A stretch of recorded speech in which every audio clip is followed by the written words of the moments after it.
104.9 XFM. You all right? This is Karl, producer of Ricky Gervais and Steve Merchant. They're not about today. Ricky's on holiday. Steve couldn't be bothered. So I'm left here with all the DATs. That's a digital audio tape of all the shows they've done since they've been here over the last, I don't know, year and a half or something. So we'll play you some of the best bits. All right, so here's the first bit. That blew me away, right? The fact that you got the name, you got the number. Spooky bit, right? I'm walking home. I called you up a couple of times and I left a message on your phone because it was just amazing. Not only was he good at magic, but his maths was brilliant. No, well, that thing adding up to 42 was like, how did he do that? I mean, we didn't even make a big deal out of that. He said that to me. He said, all Carol Vorderman's got is the maths. Do you know what I mean? Imagine him on Countdown. Yeah. He'd even know what they were going to write down. Do you know what I mean? So a bit of a wasted talent. I should see him again about that. I think he's... Right. So I get into my flat, right? And what they do in my flat where I live, they put the post in like these little pigeonholes.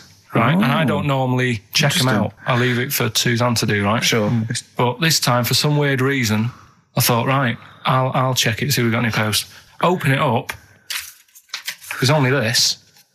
A letter for Miss Harris. Yep, there it is. Bona fide in front of us. A letter addressed to a Miss Harris. Well, does she live there? No, it's my address. She doesn't live there. Did she ever? Don't know. It doesn't matter. It's weird, isn't it?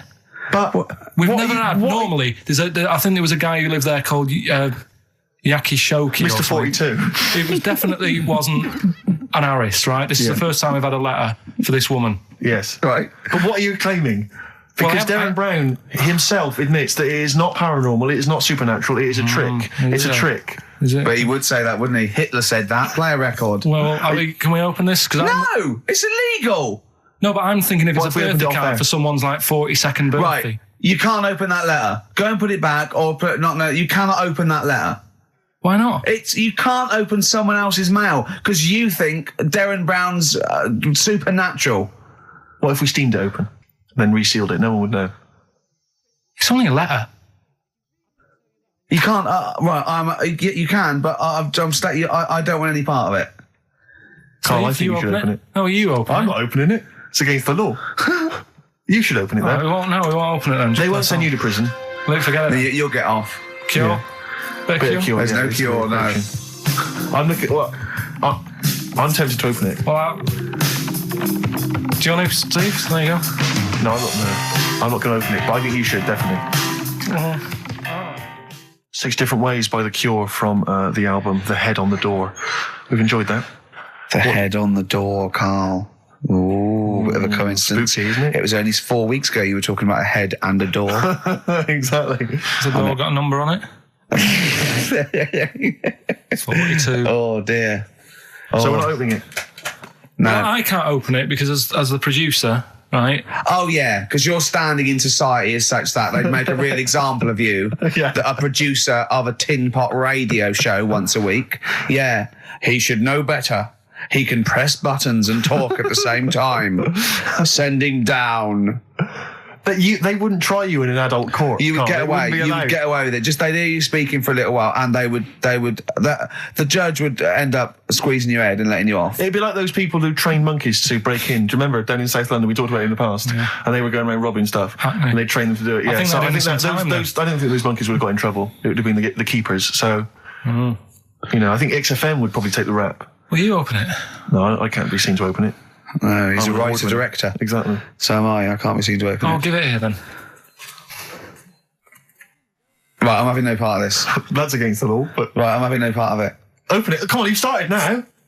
Right. The thing is, right, if it's important, we can say maybe she's listening. But do you need the stress? What it could be anything. What are you going to say? We're going to say, oh, and if you are listening, Mrs. Harris, you have got gonorrhea. Call the clinic. Do you know what I mean? It could be anything. Oh dear. Oh well. I think my talk did well. Well, what is it? Is the number 42 on there? What is it? Can you say? Be careful. What? Let me see what it is. What is it? Dear Sir, Madam, your periodical dental inspection is now due. Would you kindly contact the surgery to make an appointment? Mrs. Harris, if you're listening, your periodical dental inspection is now due. You might want to contact the dental surgeon that you normally go to. Could have a faulty tooth. 42. 42. 42. I don't believe it. 42. 42. Oh my God. God, that Darren's good. Darren Brown's good, isn't it? Oh dear. Ooh, those boys can rock there. That's the Guns with All Their Roses and Sweet Child of Mine. On XFM 104.9. I enjoyed that. Yeah. That was good. It rocks. I hope the audience was playing it loud like us. Yeah. Ricky Gervais, Steve Merchant, Karl Pilkington. Well, look at him yawning. How rude is that? Carl, what's wrong with you, man? Have you been up late? A little bit.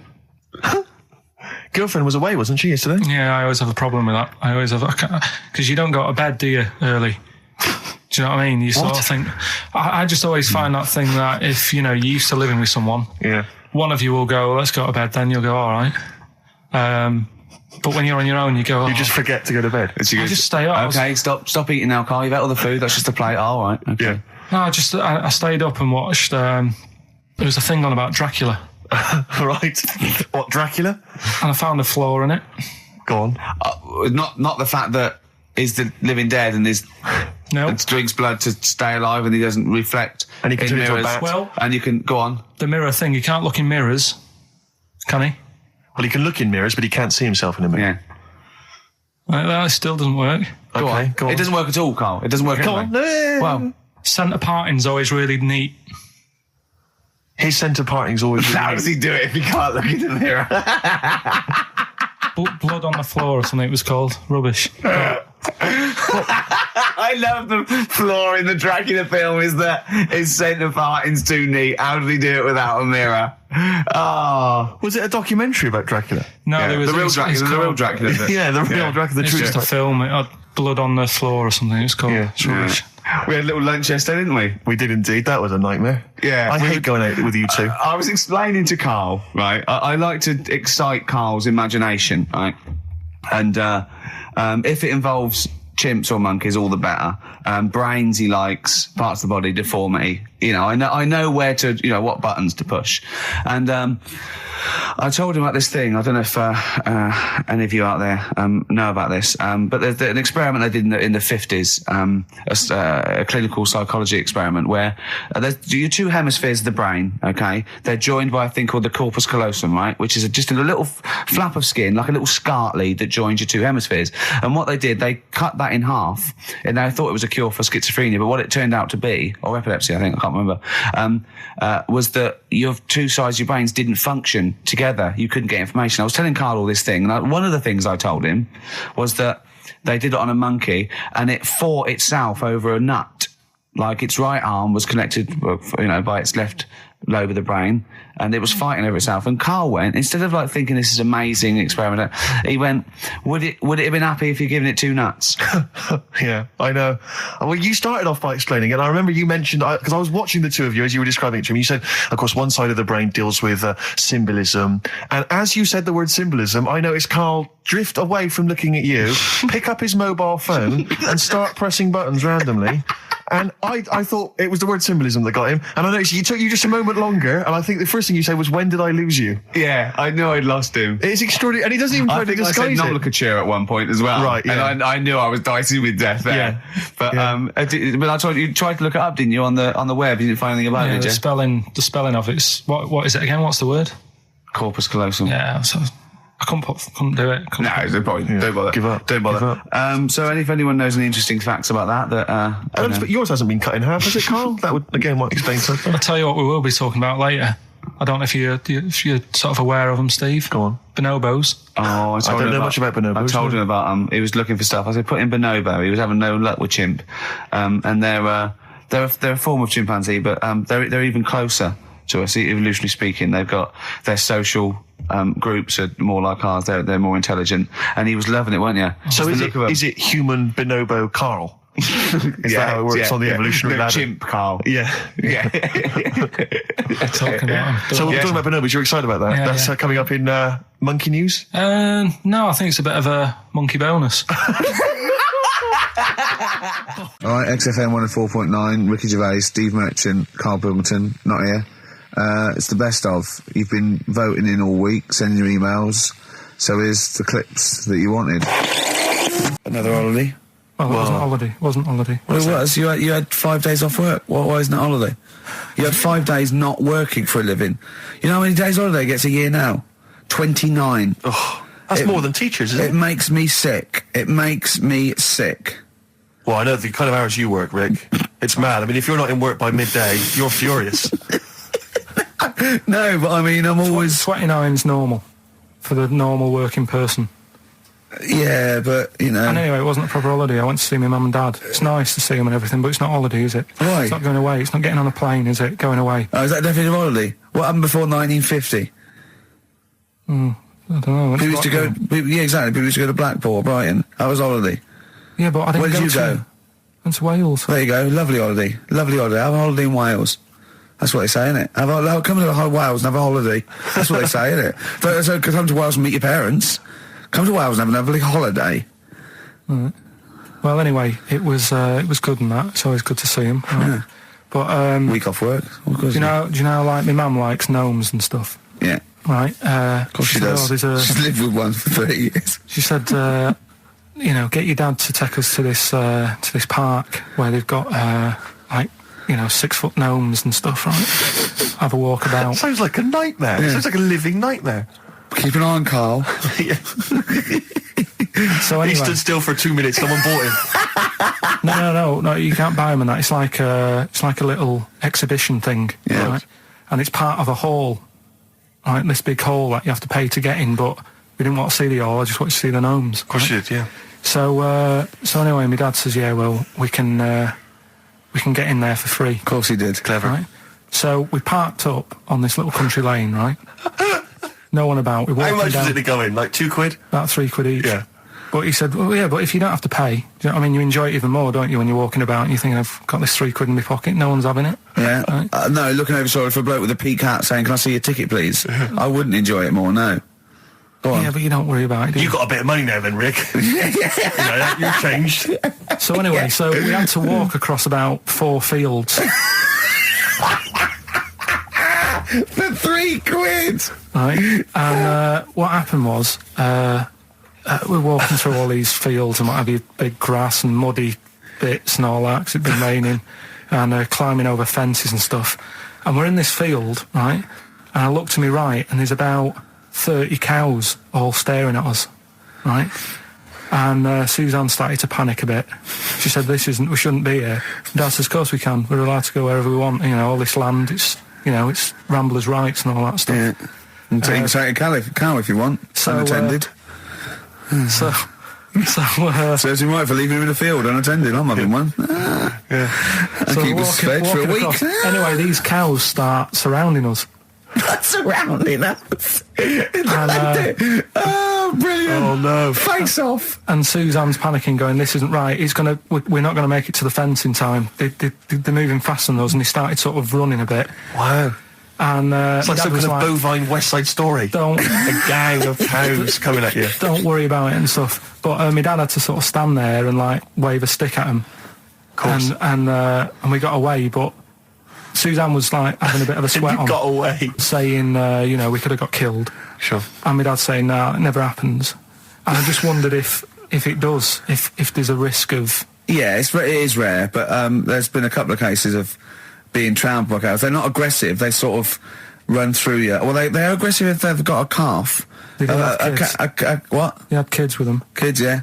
That's goats you're thinking of. Yeah. Maybe they were trying to sneak into the gnome thing, and they were worried that if too many people did it, they thought some cows, we can just sneak in where cows, no one's expecting cows. And the cows were going, walk upright like you're a human. Don't walk upright. They thought you'd blow their cover. Yeah. Yeah, people have been killed by cows before. Yeah, that was like the highlight, and then... So when you arrived there, you were presumably covered in mud, looking like something that had just come from Glastonbury, staggering around this exhibition. It wasn't that bad. It was just like a woods, and it had like a funny sort of funeral, like a graveyard thing. Right. Yeah. With bodies sort of hanging out the ground and that, and we had these 6-foot gnomes. Right. And then we just set off again, walked back. But we're sure this wasn't a dream? No, it was good. It was good. And called up Ricky. I said, right, are you about? Have a chat and that. So he said, I'll just come round. It's a nice day. Have a drink and what have you. So I got round there about 6:30, right? Go up to his door, knock on his door, right? He stood there with his tackle out. Oh. Yeah, what did you make of that? What was wrong with that? What do you mean, what's wrong with that? Why were you looking at it? Why were you looking at it? I tried not to look at it. But again, you're always sort of attracted to it, aren't you? Kind of like... I've never been attracted to another man's tackle. I don't know what you mean. You can't help but have a little sly look. And especially when it's there. When you ring the bell, and I mean the one on the door, right? And that's hanging out. And does he dress to the left or the right? It was to the left, wasn't it? Yeah, it was left, yeah. Just popped out of my shorts for him. Just popped him out of the shorts. Should have seen the state of him. Shorts on, no top, cigar. Looked like someone out of The Sopranos. It was a mess. Yeah. And then... we sat on the balcony drinking wine, didn't we? Did you pop it back in, or was it still... Yeah, I popped it straight back in. I've got the laugh. Sure. I've got the laugh I wanted. Yeah. He walked in, he went, it's not that hot. Straight away, it's not that hot. Oh, brilliant. Then, was that knob news, or is there more? No, it's got more knob news. That's just a taster. Just a taster. Listen, let's play some adverts, let's play some great music, and maybe we should have some early knob news. Early knob news coming up. XFM. Yeah. You know, you just mentioned there about sort of no knickers and that. Is this going to be your Auntie Nora? No. Right. It's just, like the last flat that I lived in, I always had a good view across the road, and I could see, it was the hairy... There was the hairy Chinese not the hairy kid, Chinese kid, he was just a Chinese kid, actually. Yeah. Because that's rare, isn't it? Hairy Chinese kids are very rare, isn't it? Yeah. There's only one official sighting, isn't there? In one of those shit little magazines that you buy. And there was the old woman who didn't move, she was just sat there reading a book all the time. Who we think possibly died and no one came round for weeks, But, and now I've moved, right? And it was quiet for a bit. I always look at what view I'm getting, right? Looks across, and it was just sort of empty, sort of flats ready for people to move in and that, right? Anyway, people are in there now, right? And they've put all the furniture in, but I haven't put any curtains up. Oh. Right. So anyway, I'm sort of washing up, just having a look out the window. Yeah. Right. Girl sort of wandering about, knickers on, right? With no knickers on? You mean naked? No knickers. Well, she had a bra on. Right, okay. But, she was probably looking for her knickers. So I thought, and I don't know how long I was looking. No. Right. But anyway, she looks across. Oh, God. I think she spotted me. Yeah. I think, oh, God. I felt really bad. Yeah. I said to Suzanne... Sorry, is this some sort of Peeping Tom confession? No idea. Well, it's not... That's the thing, though. Peepington. If I was peeping, she was peeping as well, because she was looking over. Works both ways, doesn't it? Yeah, but yeah, all she could see of you was your bald head. Yeah. No. But and your hands moving as you were washing up. And some white-looking substance frothing up. Particularly stubborn stain on this glass. Yeah. Oh, God. Imagine that. Imagine if she looked across. I'm assuming your sink is lower than the window. But didn't she just cover up or something? Or she looked back and go, oh, you looking at my fanny? Well, the thing I did... What? I thought, just sort of drop me boxer shorts. Because I thought... Well, Suzanne said, what are you doing? What are you talking about? What are you talking about? No, just so they can see me cheeks of me. What are you talking about? No, because I thought, if she thinks I'm walking about in the nude as well, then we've both got something out of it. Carl! This sounds like a bad excuse in court. I know. So sorry, you were looking at a woman dancing around naked, right? So the only thing you could do was immediately drop your boxer shorts. So she looked across, saw you fully clothed, saw you took your boxer shorts. She wouldn't have done, because it's sort of just the top half and the sink's at a side angle, so I was sort of looking out. So this is genius. So she wouldn't have seen your trousers then anyway? No, she did. I moved in front of the window more. So you then made them... You actually climbed in front of them. Oh, This is amazing! So you climbed in front of the window to show off it wasn't naked lower half. Suzanne said, "What are you doing?" And I I said, bet she did. What are you looking at? I sent you in here to clean up. What are you doing? I'm just taking my trousers down, standing by the window. Why? Because there's a naked woman across the road. What do you think I'm doing, Suzanne? I'm exposing myself while looking at some free funny. Leave it. What's up with you, Suzanne? Anyway, Wait a minute, can I just check? A final question. What did the woman across the way... What happened? What was her I reaction? didn't look again. I just thought you've seen a bit of action as well. We're both happy. Let's leave it. Brilliant. So were you waddling around like a penguin with your trousers around your ankles? I just was walking about, and Suzanne said, "What are you doing?" I said, "I'll explain to you in a bit, but don't look out the window because then it's Excellent. obvious." Then he sees she calls her husband to look at Carl walking around naked. He goes, "Oh, she's got a quick, Suzanne, get him out. There's only one with him. Get some more friends. They've got one more." Oasis and Songbird. It's a nice little ditty It's all right, yeah. of a It's not so Saturday. bad. Yes, thank you. XFM 104.9, Ricky Gervais, Steve Merchant, Karl Pilkington. I think we should go straight into it, Karl. I think we should do the competition. There's Karl in the corner. It seems a little premature. Do you reckon? Yeah, I Do you think reckon so. it's so Yeah, good? it's We should tease it out of them. Well, it's a big thing. It's just that I've got absolutely nothing to say. Sure. I haven't really. Well, I mean, like often I know you all have spoken to Karl in the week. This week, for some reason, I've been speaking to him. Oh, right. I spoke briefly to him about Michael Jackson and the documentary. Yeah. Now, of course, I thought that was extraordinary. Amazing, and I asked amazing Karl's piece of opinion. work. Yeah. And he didn't mention to me the fact that Michael Jackson likes to climb up in trees. No. He didn't mention anything about his bizarre relationship with children. He didn't mention anything about his obsessive billionaire spending sprees. Right. He didn't mention anything about the mannequins he has in his thing, or the fact that he drives around his sort of 7 hotel suites in Las Vegas in a little kind of old people's scooter. The only thing of note for Karl was he said to me, "Did you notice how big his hands are?" I'll tell you what, though, I did. What? How you look at the man's got like a face that he's had reconstructed. Well, I can't seem to say that. It's libelous. Yeah, but, he hasn't. He's got an old He's had two nose face. jobs. Yeah, And you're looking at his hands. But I think it's because you look at him and he looks a bit like there's a bit of androgyny there, but it's sort of like it is quite a petite sort of old lady's face in a way. But then you see these labourers' hands come out. That's always the way with a tranny, isn't it? You know what I mean? Well, you can't accuse him of being a tranny. No, he's not. No, he's not. What are you saying? No, I know He's got enough issues. Now you're accusing him of being a tranny. I like him. I thought he came out that brilliant. I thought it was really. I really felt sorry for him.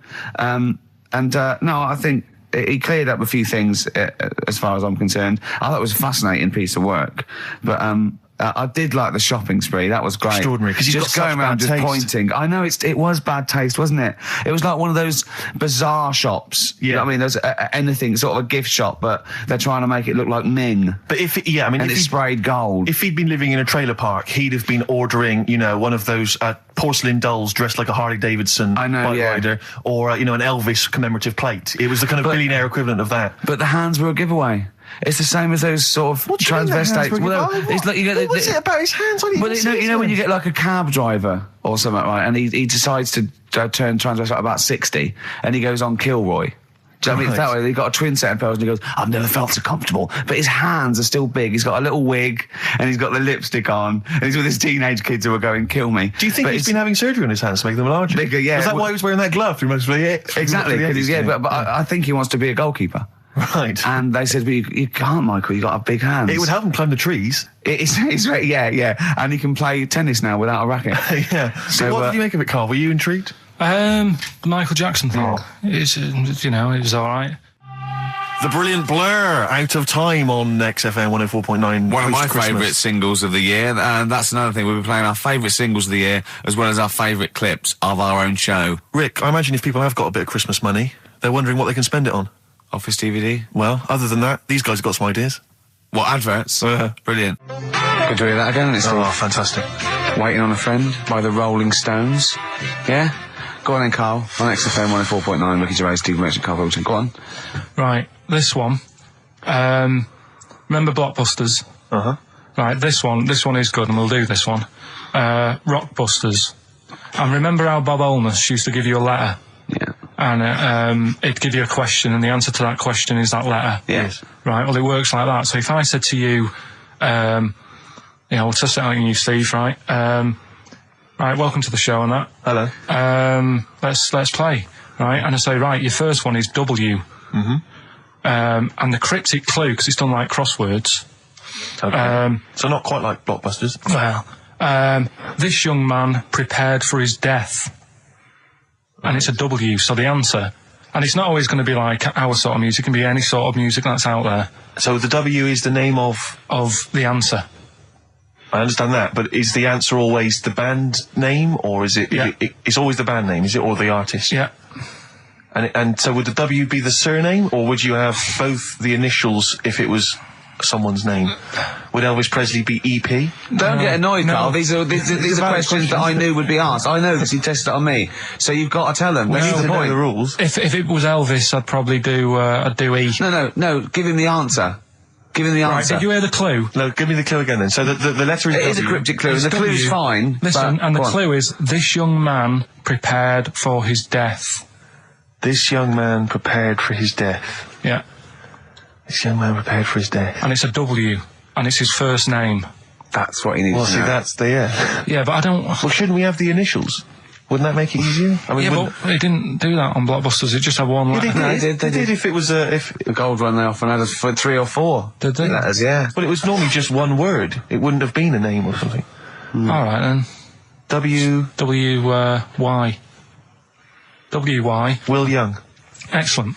I Right, didn't so understand it. What was this the young Will man... prepared for this young man. So he's sort of mixed, sort of cryptic. Yeah. But I mean, you know, it's a good effort. That's better than usual. No, it's that is better than It's not usual. bad, is it? So do you want to play? Let's play Rockbusters. Yeah, Rockbusters. All right. Sam, Hello. is it sounding all right today? It is. It's just about. Right, cheers. That is worth. Right, then. Yeah. And so we've got Sam on the line. Who else have we got there? So we've got Tim as well, haven't we? Hello. All right, Tim. Tim and Sam. Right, You sound quite similar, lads. Could one of you affect an accent or something? Which one's Tim? Yeah, it's me. Okay, which one's Sam? It's Sam. That's slightly deeper. Bit Slightly deeper, deeper. yeah. Sam, And they're not against the clock anyway, are they? So it doesn't really matter. I suppose not. So I think Steve just wanted a bit of variety. Okay. you understand the rule, lads? Could you explain them to us? Right, play it. Okay. Hang on, wait. Well, let me explain because I mean, life is too short. Now, Carl's going to read out, say 3 clues, yeah, and just shout your own name and answer it, or shout the answer. Shout your own name, then the answer if you know it. And it's the person who gets the most right. Okay. Is that all right? Yeah. Yeah. So, Here we go then. okay then. So Shouldn't it be the first to 3? Well, yeah, but then he hasn't got. I've got enough. It's fine. You've got enough clues for that. Right then, here we go. Welcome to the show. Oh God. Right, the first initials, S-T, right? Is that right? S-T. Well, I don't know. We don't know, do we? How do we know? Here we go, S-T, and the cryptic clue is better than the average homeless person. Okay? Sorry, I think, is that a band? Yeah. Is it an old band? Yeah. I think that's one word. All right, then S. S, it's an old 70s band. Better than the average homeless person. Tim? Go on. Supertramp. Yes. Supertramp it is. Yeah. Well done, 1 point to I have you, no idea Tim. why that's right, by the way. You don't understand why it's right? He's a super tramp. Oh, right. Better than the average homeless cryptic, person. yeah. Yeah, correct. Yeah. Okay, second one. Come on, Sam, you've got That's actually quite good for Carl. Trust me, Tim. Take that as a good clue. Because, yeah, okay. We won't do this again. Wait, 1-0 Right, to here we Tim. go. Right. F. The letter is F. That's the next one we're moving on to. And the cryptic clue is, the little girl is hungry. What shall we do? The S or F? I've got it. F. F. Ready. Sam. Peter. Yes, 1-1. Feed her. He's pulled out of Feed her. Yeah. Feed her. Okay. Yeah. So that's one each. So this is the decider, isn't it? Wait a minute, ITV are on the phone. Well, you said first to three, so no, it's not, is it? That's what I said. Just do the three clues and who gets the most. Okay, well, we can do that now. So, here we go. I love this. This is rubbish. Go on. So, here's the last one. The initials are AK, right? And the cryptic clue is exploding pet. Shout out your name if you know it. Last orders at the bar, please. Last orders at the bar. Exploding pet. AK. You're tuned to XFM 104.9, Karl Pilkington's quiz, Rockbusters. The format is still available. The highest bidder, please give us a call, or you can email ricky.gervais@xfm.co.uk. Is it a band or a singer? I'll give you a bit more of a clue. It's a pop band. Okay, we wouldn't. Sam, Tommy Kissem. Yes. Hey. Oh, this is amazing radio. So who was that won? That was Sam who won. So it's 2-1 to Sam. So he wins. What does he win, Karl? He wins some CDs and some videos. No, he's got obviously now, Sam, if you're ready, take the spot. You're going to do the gold run. Away you go, Karl. I haven't got any more. You're a fool. Right, stay on the line. We're giving both some presents. Play a record for. Rick, I'm going to shoot off. Not come. Well, listen, still to come, right? We've got the monkeys thing. Oh, chimpanzee that. And when I was out last Sunday, right, at Johnny's birthday party, Steve was there. Yeah. Got talking about stuff. And a debate that we didn't really finish cropped up. It blew your mind, didn't it? Amazing. Oh, I know about this. Steve told me. This is the infinite amount of monkeys. Or a monkey with a typewriter and an infinite amount of time would eventually come up with the works of Shakespeare. Yeah. There was no debate. It's a philosophical, mathematical problem. There's no debate. It's true. It wouldn't happen. No, listen, Karl, listen. Infinity sorts it all out for you, right? An infinite amount of monkeys at a typewriter, right? They do everything. They type everything. Infinity just sorts it all out for you. There's no getting to it and they're going, oh, well, let's have a look what they've done. This one's come close. Did Romeo and Juliet. It would do it all. It would type everything ever possible, conceivable. Yeah, but it's a mathematical. Well, we've heard your side of the argument, Rick. And I'll be honest with you, it's a persuasive one. But let's hear Karl, because he heard about this in a pub last week. Yeah, so he's got some strong. What's your problem with it? What's your problem with it? Well, first of all, right, you're saying it's a load of monkeys. It's not just one monkey. It depends. That can live forever. No, wait. It's either a chimpanzee with a typewriter with an infinite amount of time. He would eventually, by definition, mathematically, type everything ever possible. Okay, or it's an infinite amount of chimps with typewriters, and one of them will type it first time. But already, that's not right. You either need to have What do you mean? monkey. What? You mean employment laws? What do you mean it's not right? Let's hear him out, please. Okay. If it's one monkey, yeah, with a typewriter that's got loads of ink in it and that, right? At least it knows what it's done in the past. It's not. Keep going. Crying. If you've got a load of monkeys, it's like if you have too many. What's that saying about too many chefs? Too many chimps spoil the soup. Right. Well, it's the same thing. It's like, well, I didn't tell you to put salt in it. I was going to put salt in it, and it messes it up. Whereas if it's just one, they know what's gone on. So what I'm saying is, just leave him go. I can't be bothered. I want to hear the rest. This blows my mind. He doesn't know what this does to me. It's a mathematical problem. I want to hear the rest. Well, it's just I just don't think it will happen. What do you mean you don't think it'll happen? Infinity works it out for you by definition. Well, what's stopping them typing the same thing again? They would.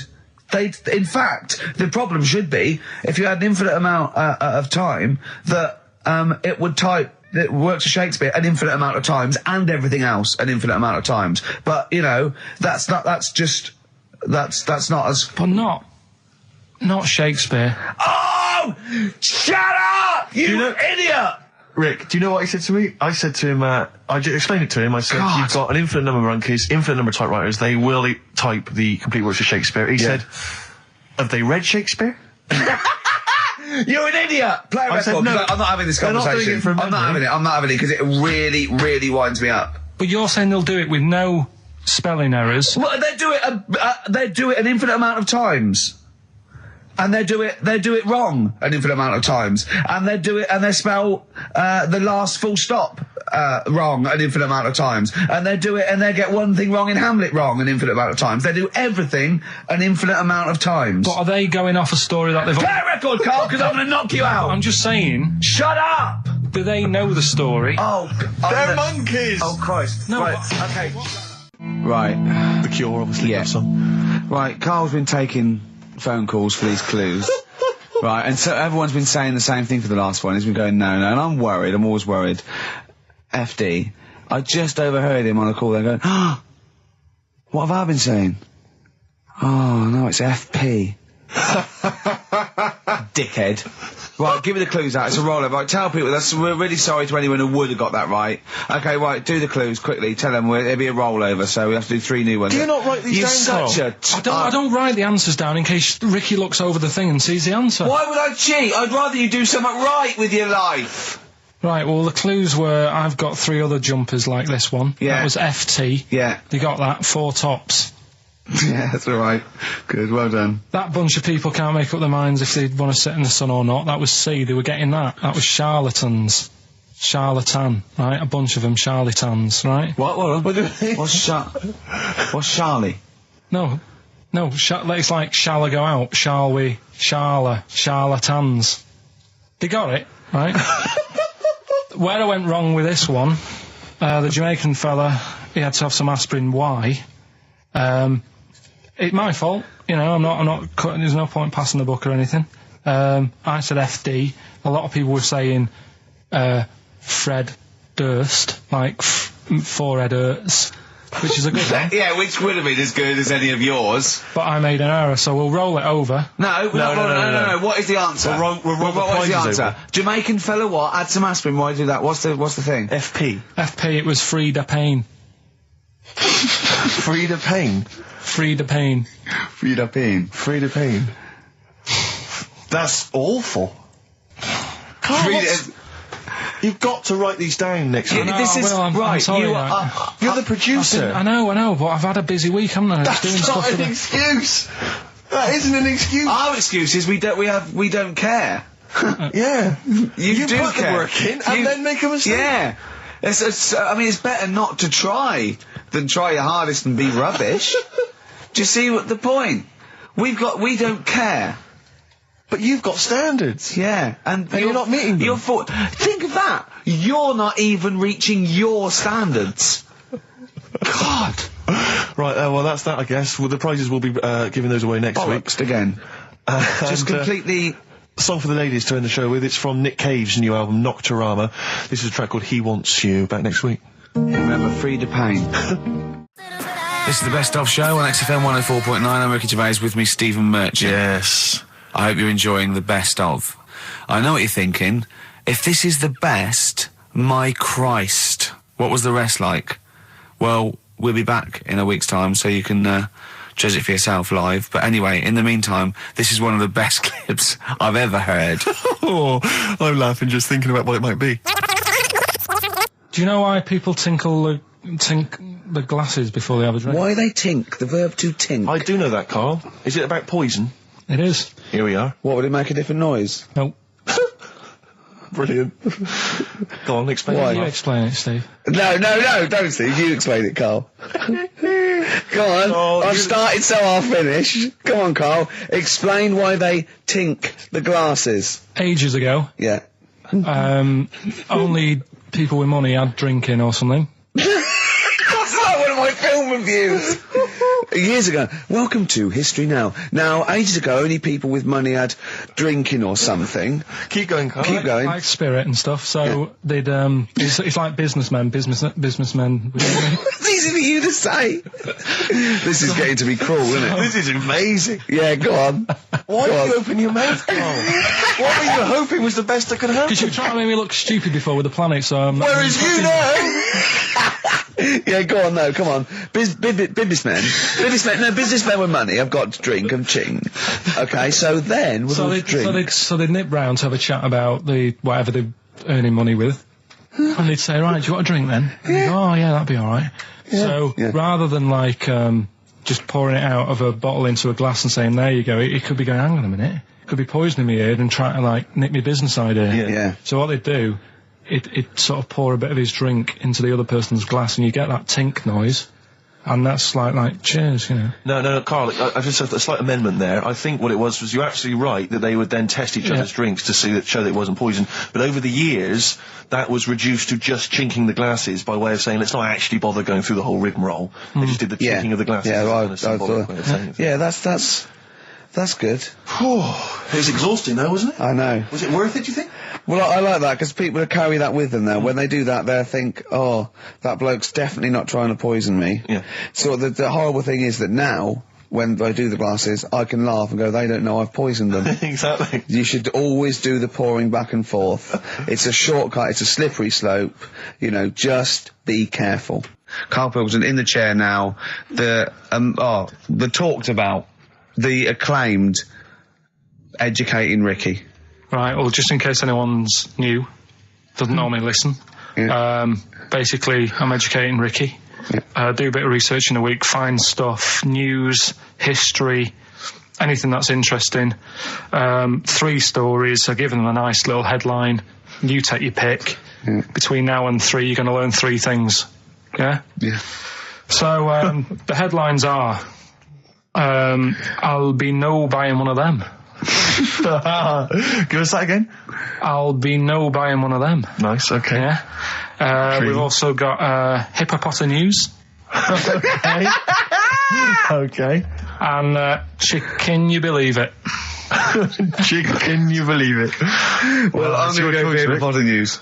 Hippopotamus news? Hippopotamus news. Right, well, this one, it's... I'm not going to take the credit here. I heard Christian talking about this on breakfast, right? Because it's a good story that happened. Basically, I don't know if I told you about it last week when we were having our spaghetti, but I think you did. Right, I know what it is. I know what this is. Okay, I've not heard this. right, there's a little midget. Right, there's a circus. I'm loving it already. Circus going on somewhere. I think it was in America. Yeah. And is that present day or old times? I'm talking like in the last 3 weeks. Okay. Right, little midget. Circus, really packed out show. People are loving it. Steve, you'll ask the same question I did. I know. So there's a little midget jumping up and down on a trampoline. That's what circus is. Right. I pay good money to see it. So everyone's clapping and he's getting carried away. Because he can't believe they're loving it. I didn't know they'd like a little person on a trampoline, but they love me. But you know what it's like when, if there's a crowd of people sort of encouraging you to sort of go higher and stuff. Yeah. And I'm sure he knew it was getting out of hand. But he was jumping and he was coming down the road going higher and he's going really high in the air, right? So he's doing this, crowd are clapping. There's a hippo, right, just sat next to the trampoline getting ready to come on and do his act. Oh, right, I thought he was in the audience. There's a hippo getting ready to do his act, Steve. Yeah. So he's a ventriloquist.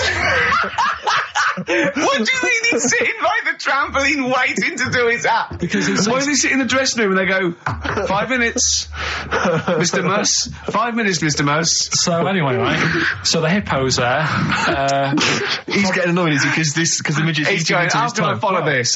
This is really annoying. They're going to be, no. So he's thinking, he's already done the trampoline, my pogo stick act is never going to work. Yeah, go on. So there's a hippo waiting. See, it's a great story, and I just know he embellishes it or it gets slightly wrong. Go on. So there's a midget jumping up and down. The hippo's getting annoyed. The crowd are going mad. The midget's loving it. Can't believe his luck. Although you think he probably knows he's dicing with danger. Yeah. So next thing you know, they're all saying higher. He gives it one big, like, heavy sort of landing on the trampoline.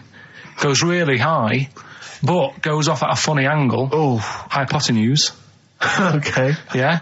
And sort of flies off. Hypotenuse! Sure. Flies off at a funny angle. Ooh, Hippo's there, swallows him whole. Crowd are clapping, thinking that's why the hippo was waiting there. Rubbish. Rubbish.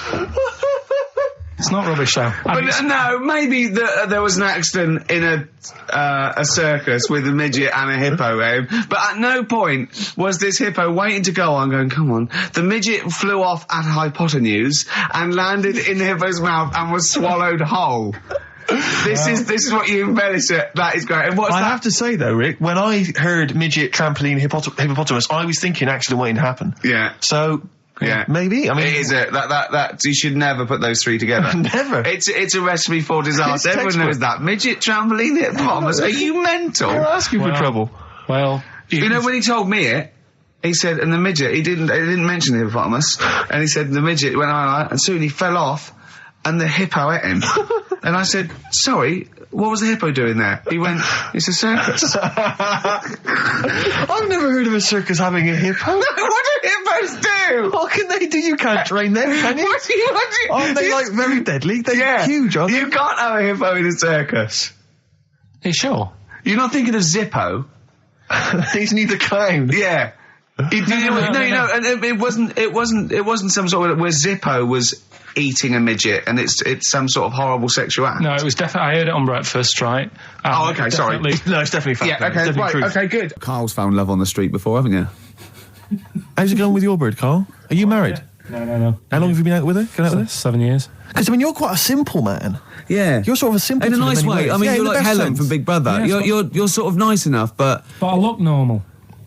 Well, yeah, you sort of do. But you could be one of those that just suddenly go mental with a pen. Yeah, do you know just what I mean? Stab people through the eyes. Yeah, you sort of look normal. But if I wouldn't really want to wind you up to a point of frenzy. How did you meet your girlfriend? Through work. What, through her work? What, you found out and said... We worked at the same place. Oh, you're right. Yeah. You're quite an enigma, aren't you? Could you give us more on that? At work. You met her at work. What, she came in selling sandwiches? She was going through the bins outside. What do you mean you met her at work? Why are you having an attack on me? You're the one who's sad and lonely.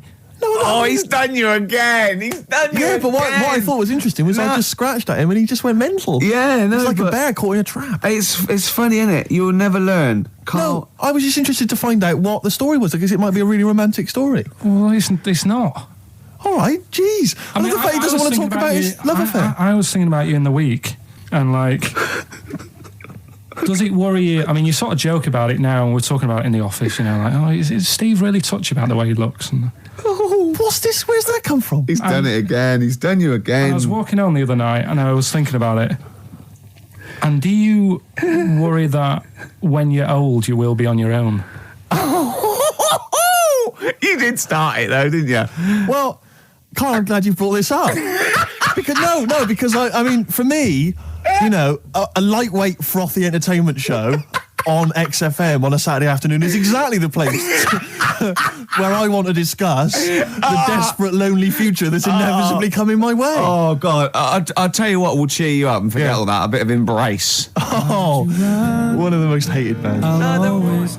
Probably you're thinking, Rick, isn't it time that we do our usual roundup of what's been happening in the news? Yeah. Which we always do every week. Yeah. We always do something, which is, I mean, basically, if you're listening and you're a new listener, say you work at a newspaper, we always try to be informative, just try and put stuff out there that just educates people, informs What are you people. thinking? Well, I said Monkey News is coming up, but what have you got? No, I was just looking on the net there and just found a couple of quite important news stories, probably worth mentioning.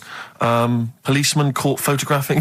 I don't know why it makes me laugh. It's just the phrasing, I suppose. It's the headline. Policeman caught photographing up woman's skirt. No, he wasn't up there taking a picture of Big Ben. He wasn't going, can I just sit up here? I'm just going to take a picture of that seagull over there. No. He was facing the camera up a woman's skirt. He was indeed. Right. A policeman in Japan is facing disciplinary measures after he was caught photographing up a woman's skirt with a hidden camera while on duty. The 42-year-old sergeant, who's not been named, used a digital camera to secretly snap the shots when the woman was reporting a stolen bicycle. So he was actually doing his proper job. He'd obviously thought to himself, I'll bring him a digital camera today. On the off chance a beautiful woman comes in to report a crime or robbery, I'll have it ready, I'll have it positioned, you know, in such a way. But this is interesting. This is how he got caught. Okay? The woman became suspicious after she saw a flash go off. brilliant. I mean, this not so secret at all. Sorry, did I just see your shoe? Your shoe just seemed to just spring into life. There was light. There was light. Yeah, I think I've had someone set fire to some magnesium that was on the end of it. It won't happen again. Well, it's only you and I in here, and your shoe was just suddenly lit. Why are you standing like that? Why is your shoe just sort of like between my feet? There's no reason. This is how I always stand. Just where? What did the bike look like? Flash. So, are you taking pictures of my family? No. And no, I'm not. And you should be wearing knickers anyway. Well, how do you know that? What? How did you know I'm not? How did I know what? I'm not wearing any. I didn't know you. I don't know what you've got up there. Well, I don't know what it looks like, and there's no way I could. Of course, it would be roughly that conversation in Japanese. I know, yeah. 4.9, I'm Ricky Gervais, with me Stephen Merchant.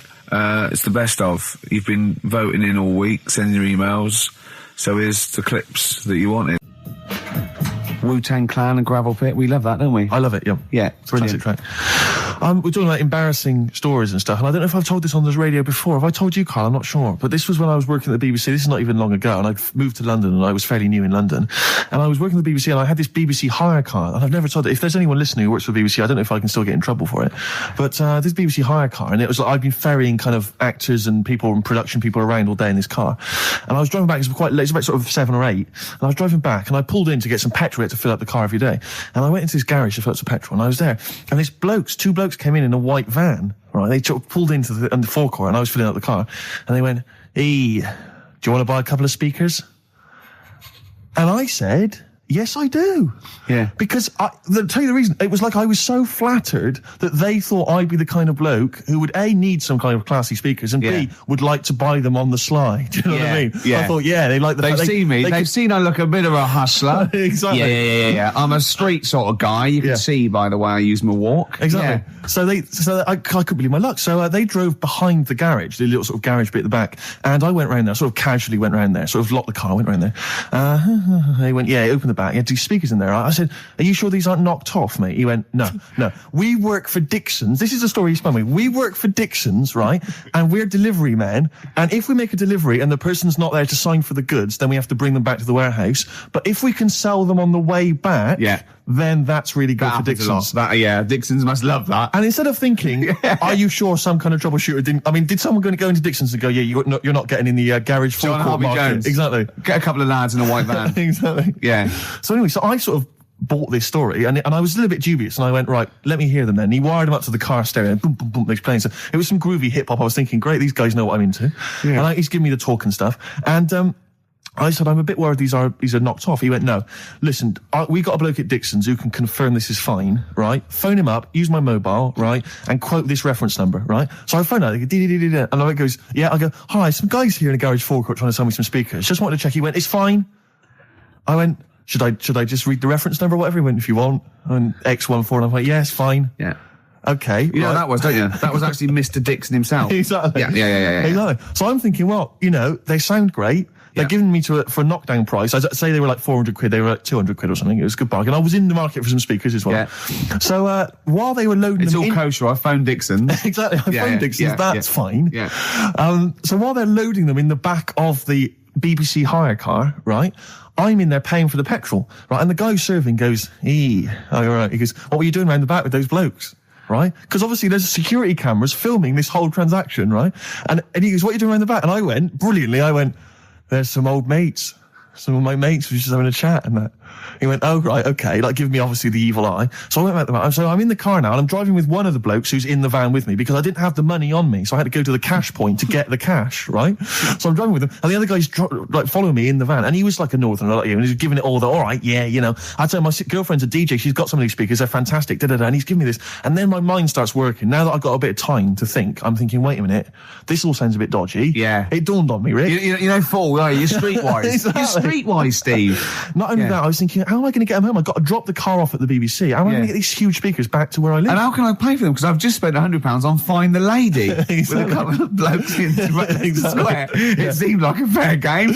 Some of his friends were winning. But so I explained to him, I said, I can't get them back to like Brixton where I was living at the time. He went, don't worry, give us an extra 20 quid, we'll take them home for you. Oh, that's good. Delivery. They do a whole service, you see. And there's also a backup guarantee. Did they have the guarantee, the 3-month guarantee? They didn't. No. But I said, I'm not sure about that. He went, well, why don't you put them in a cab, send them back, and your housemates can collect it? I was like, oh, no, there'd be no one in. And I was beginning to sort of get a bit conscious of like, maybe this was a bit of a scam after all. So I pulled into like a little side road. I said, I'm not sure I'm into this now, actually. He went, what are you talking about? It's 200 quid for a pair of speakers. It's a bargain. You never get a bargain like this, mate. I'm going, not too sure, actually. I don't think I want them. He went, 150 quid, mate. 150 quid. I went, no. He's 100 quid now to you. And I'm thinking, wait a minute, this doesn't sound like the kind of work that Dixon's would be doing. Dixon's don't do that when I go in. This is it. Dixon's never negotiate in that way. When I go there, look around and I leave, they go, where are you going? Exactly. I go, no, we'll have anything then. Have anything for a quid. So I stopped the car and the white van pulled up behind me with his mates in. Sure. And And I said, can you get them out? I'm not interested. And he went, 100 quid, mate. Oh, you, and he was just going, you tosser. You obviously want some speakers. And he was having a go at me. So I was carrying the speakers out and putting them back in the white van. And he was just shouting at me. He was going, 70 quid. I was like, 70 quid from 200. This is ludicrous. You realise that wasn't Dixon's policy then. Exactly. They don't usually shout, you tosser, as you leave the shop and walk down Camden High Street. They're not usually shouting, you tosser. You should have took the offer of like the monthly payments they've got on at the moment. So I eventually put them in there, and I sort of knocked the deal on the head. And I got back in my car, and they were in theirs. And I just looked in the rearview mirror, and they were punching the dashboard like with aggression and venom, like we let that deal slip through our fingers. And I've never been so terrified in my life. I just sat there, and I was just thinking, oh my god! All I was thinking now is, what if I go back to the BBC and they go, we've had a call from the police. The man at the garage, he saw you doing a dodgy deal. I love it. Yeah. Well, what you do is you put the hire car in a drain in your front garden, and then go in and out of the toilet, just pouring bleach down or Ajax, and they never know. One of my uncles, right, Tattoo Stan, he's just caked in them. Tattoos. Right. I don't think he's my proper uncle, but he's just like my dad's got Tattoo Stan. No, my dad's that's a province in Russia, isn't it? My dad's got loads of mates who. When you say he's not your proper uncle, do you know how, like, when someone comes around, you're right, Uncle Stan? Yeah. Do you know what I mean?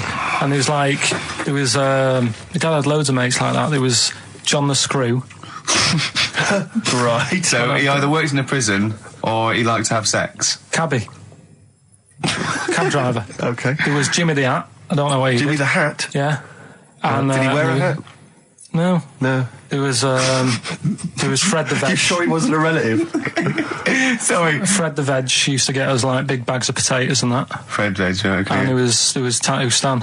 Right. And he was just caked in them. And I used to always look at him thinking, why have you done that? I must have only been like, 6 I suppose or 7. if you're born with a name like Tattoo Stan, exactly, you're destined, aren't you? Were really? they like a 1950s gang? I'm worried about doing a bank job. What was his name? The Hat? What was his name? Jimmy the Hat. I'm worried about Jimmy the Hat. Yeah, not having a hat.